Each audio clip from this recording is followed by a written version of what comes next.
വാ വാ വാ വാ മോൻ അപ്പൂപ്പനെ മറന്നോടാ? ഓർക്കാനീ അപ്പൂപ്പനെ അവനെങ്ങനെ കാണാറില്ലല്ലോ. അത് നീ എന്നെ ഒന്ന് ഇരുത്തിയതാണല്ലോ മോളെ.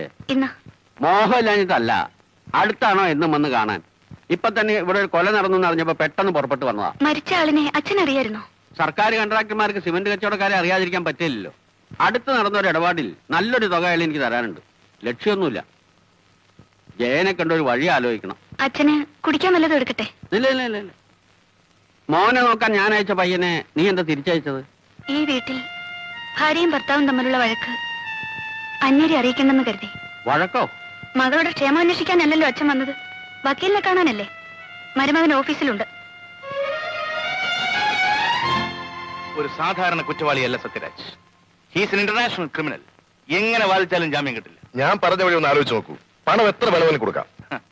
ജഡ്ജിയെ സ്വാധീനിക്കാനോ? നടക്കില്ല മിസ്റ്റർ വിൻസെന്റ്. നിങ്ങൾ ചെയ്യേണ്ടത് പറയൂ. കേസിന്റെ ഇൻവെസ്റ്റിഗേഷൻ ചാർജ് CA രവിക്കാണ്. FIR-ലും ഇൻക്വസ്റ്റിലും പ്രതിയെ ഫേവർ ചെയ്യുന്ന വിധത്തിൽ എഴുതണം. പോയിന്റ് ഞാൻ പറഞ്ഞുതരാം. പിന്നെ പിടിക്കേണ്ടത് സാക്ഷികളെയാണ്. പണം കൊടുത്തോ പ്രലോഭിപ്പിച്ചോ നടന്നില്ലെങ്കിൽ ഭീഷണിപ്പെടുത്തിയിട്ടെങ്കിൽ ചെയ്യാം. എങ്കിൽ ഈ കേസിൽ സത്യരാജിനെ ശിക്ഷിക്കില്ല. അക്കാര്യം ഞാൻ ഏറ്റു. നാളെ പ്രതിയെ കോടതിയിൽ ഹാജരാക്കുമല്ലോ. നമുക്ക് അവിടെ വെച്ച് കാണാം.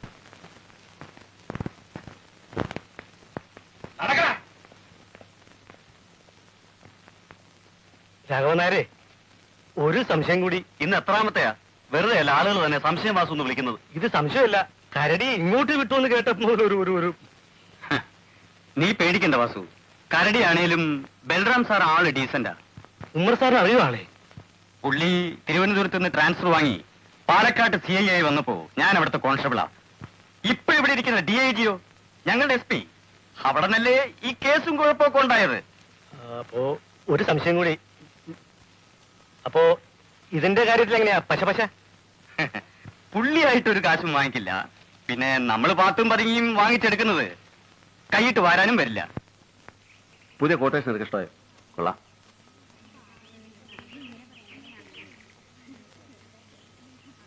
പെമ്പിള്ളേര് പോകുന്നു. ഇവിടെ ട്യൂട്ടോറിയല്ലോ ബാരൽ കൊള്ളയോ? എന്തായാലും ഇത് പൂട്ടേണ്ടി വരും. നീ ഇവിടെ ഉണ്ടെന്ന് അറിഞ്ഞാൽ പിള്ളേർ ഈ വഴി വരില്ല, പേടിച്ച്.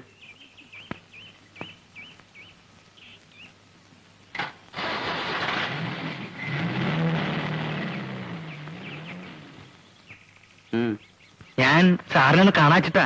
എന്താ പറയാം?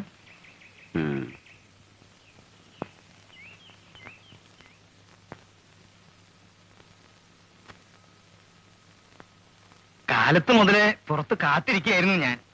ആളൊഴിഞ്ഞിട്ട് കാണാന്ന് വെച്ചു. ഇയാൾക്ക് എന്താ വേണ്ടത്?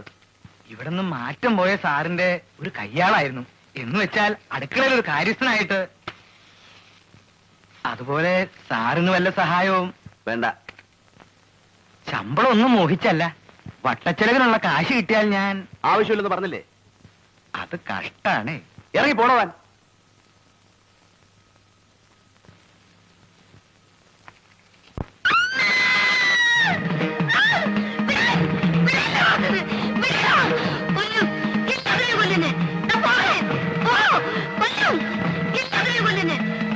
എന്താ ഇവിടെ? തള്ളയുടെ ബ്രാൻഡ് മുറിയിരിക്കുന്നു. ഇപ്പൊ മടവാള എടുത്തോണ്ടാ പുറത്തേക്ക് ഓടിയത്. പിടിക്കാൻ ഇന്നപ്പോ എന്നെ വെട്ടി കഴുത്തെറ്റ് പോയാൻ എന്റെ. അങ്ങനെയുള്ള ഒരു ഭ്രാന്താശുപത്രി ഉണ്ടാക്കണം മിസ്റ്റർ. ആർക്കും ഒരു ചായത്ത് കയറി ഞെട്ടിക്കരുത്.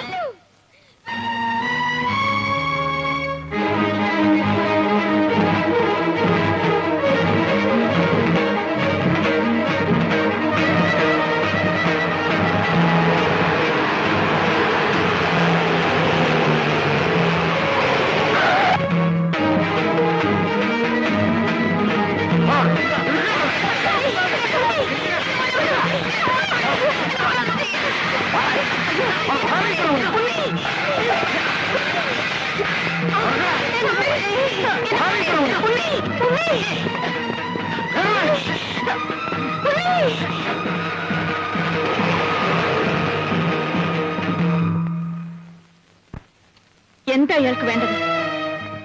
ഇനി ആളെ പിടിക്കാനാണോ വന്നത്? മുമ്പ് കൊണ്ടുപോയത് ഓർമ്മയില്ലേ? പാലക്കാട് വെച്ച് ആ മകനെ കാണാതെ ഉള്ളൊരുകി പേയിളകി പിടയുന്ന അവന്റെ അമ്മയെ കൂടി കൊണ്ടുപോകൂ. മോളെ എന്താ ഇത്? ഇതാണച്ചാ നമ്മുടെ ഉണ്ണിയെ കൊണ്ടുപോയ ദുഷ്ടൻ. മാറാത്ത രോഗിയായി നരകിച്ചു കഴിയുന്ന എന്റെ അമ്മ കൂടി ഈ കാലന്റെ കൈ കൊണ്ട് ചാവട്ടെ.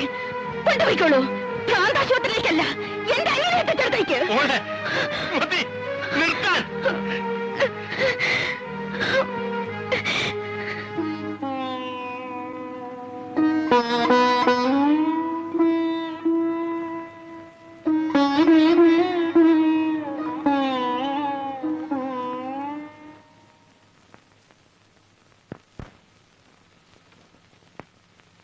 അമ്മയുടെ പ്രാന്തി ഇപ്പോ മോൾക്കും പകർന്നു എന്നാ തോന്നണേ.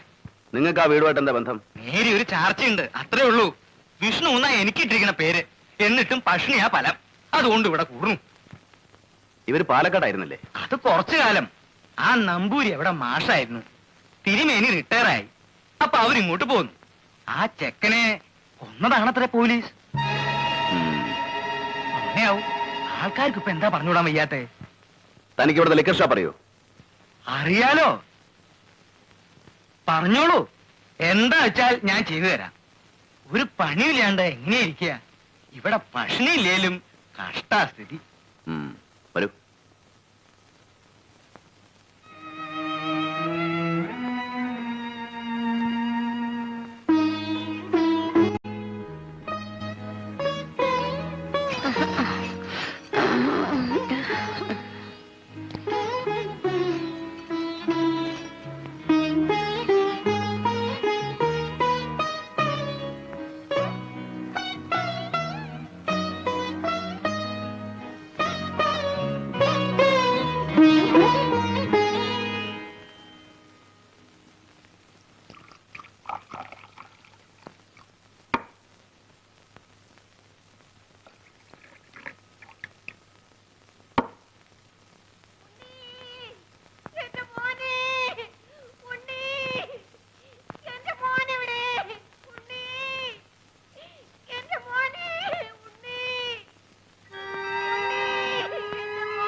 ഞങ്ങളുടെ കൂട്ടത്തിൽ ഒരാളെ ജീവനോടെ ചുട്ടുമെന്ന് നീ രക്ഷപ്പെടുമെന്ന് കരുതണ്ട.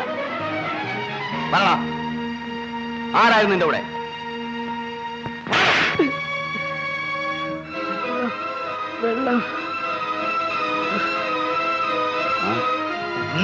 വെള്ളം ചോദിച്ചു. തിരുവന വയ്ക്കോളൂ. വേണ്ട, ഞാൻ ഒഴിച്ചു തരണ.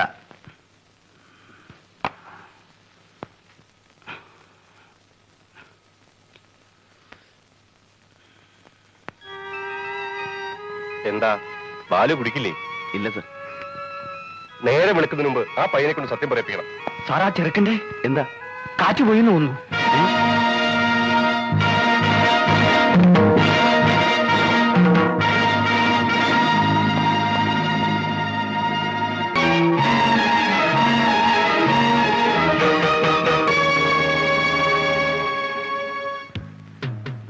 എങ്ങനെ ചത്തതായാലും പോലീസുകാർ തല്ലിക്കൊന്നതിന് നാട്ടുകാർ ധരിക്കും. ആ ശവം പുറത്ത് കാണിക്കരുത്. സാർ, ഞാനവനെ കസ്റ്റഡിയിൽ എടുത്തു വന്നതിന് തെളിവുകളുണ്ട്. ലോക്കപ്പിൽ നിന്ന് ഇറക്കിക്കൊണ്ട് വരുമ്പോ അവന്റെ കൂടെ ഒരു കൂട്ടുകാരനും പെറ്റി കേസിൽ പ്രതിയായ മറ്റൊരു ക്രിമിനലും അകത്തുണ്ടായിരുന്നു. So what? നിങ്ങൾ ആ ചെറുക്കനെ തല്ലിക്കൊല്ലുന്നത് അവർ കണ്ടിട്ടുണ്ടോ? സാർ, ഞാനൊന്നും ചെയ്തിട്ടില്ല. No arguments. ഞാൻ പറഞ്ഞവർ ചെയ്യൂ. നിങ്ങളുടെ രക്ഷയ്ക്ക് വേണ്ടി ഡു ഇറ്റ്. ചുണയില്ലെങ്കിൽ ആ ശവം എന്റെ കണ്ടിരിക്കിട്ടേക്കൂ.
ഹലോ, അവിടെ എന്താ കുഴപ്പം? ഞാൻ ഈ വീട്ടിൽ താമസിക്കില്ല. നേരം വെളുക്കട്ടോ, വഴി ഉണ്ടാക്കാം. അലക്, എടാ അലക്.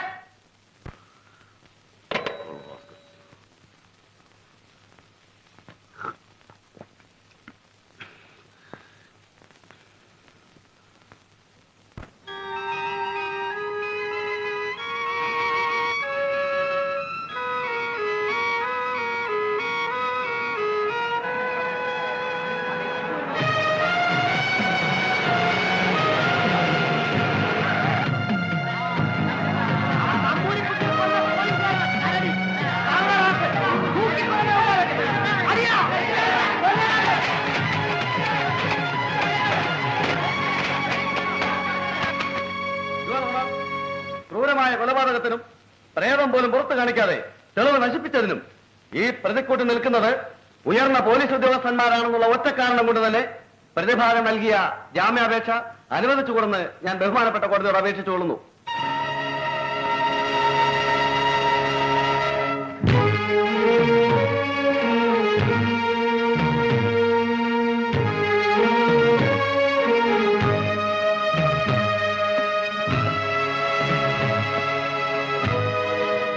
കേസിനെ കുറിച്ച് നിങ്ങൾ ഭയപ്പെടണ്ട. അറ്റ് എനി കോസ്റ്റ് നിങ്ങൾ ഉടനെ ജാമ്യത്തിൽ നിൽക്കും. ഓക്കെ?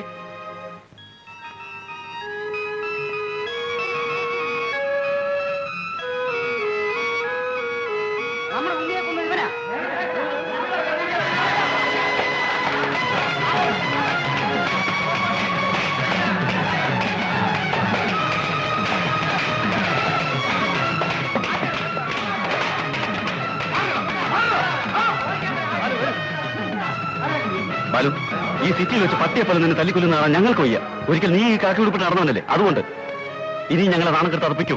എവിടേക്കെങ്കിലും വയ്ക്കോ.